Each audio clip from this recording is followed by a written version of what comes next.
जय श्री कृष्णा। जिस तरह थोड़ी सी औषधि भयंकर रोगों को शांत कर देती है, उसी तरह ईश्वर की थोड़ी सी स्तुति बहुत से कष्ट और दुखों का नाश कर देती है। प्रार्थना करते समय व्यक्ति का मंदिर में होना आवश्यक नहीं है, किंतु व्यक्ति के मन में ईश्वर का होना अति आवश्यक है। संत महात्मा कहते हैं कि ईश्वर को सब कुछ अपना समर्पण कर दो, उनसे कभी कुछ मत मांगो, जो वो अपने आप दे बस उसी से संतुष्ट रहो।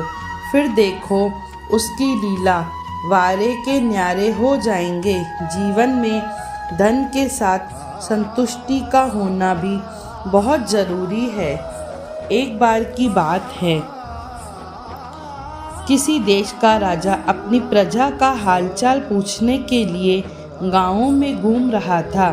घूमते घूमते उसके कुर्ते के सोने के बटन की झालर टूट गई। उसने अपने मंत्री से पूछा कि इस गांव में कौन सा सुनार है जो मेरे कुर्ते में नया बटन बना सके। उस गांव में सिर्फ एक ही सुनार था जो हर तरह के गहने बनाता था। उसको राजा के सामने ले जाया गया। राजा ने कहा कि तुम मेरे कुर्ते का बटन बना सकते हो। सुनार ने कहा, हाँ हजूर, यह कोई मुश्किल काम थोड़े ही है।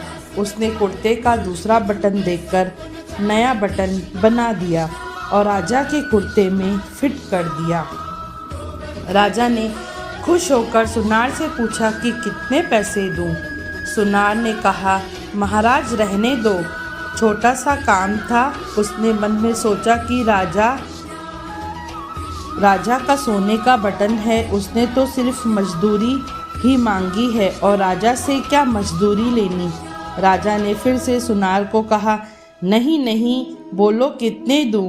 सुनार ने कहा और सोचा कि 2 रुपए मांग लेता हूँ। फिर मन में विचार आया कि कहीं राजा यह न सोचे कि एक बटन बनाने का मेरे से 2 रुपए ले रहा है और गांव वालों से कितना लेता होगा, और कोई सजा न दे दे, क्योंकि उस जमाने में 2 रुपए की कीमत बहुत होती थी। सुनार ने सोच विचार कर राजा से कहा कि महाराज, जो भी आपकी इच्छा हो दे दो। तब राजा था, उसको अपने हिसाब से देना था, कहीं देने में उसकी इज्जत खराब न हो जाए। और उसने अपने मंत्री को कहा कि इस सुनार को 2 गांव दे दो, यह मेरा हुक्म है। यहाँ सोनी जी सिर्फ 2 रुपए की मांग का सोच ही रहे थे, मगर राजा ने उसको 2 गांव दे दिए।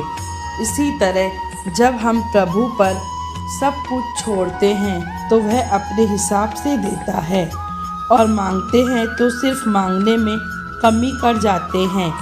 देने वाले तो पता नहीं क्या देना चाहता है, लेकिन हम अपनी हैसियत से बड़ी तुच्छ वस्तु मांग लेते हैं। जय श्री कृष्णा।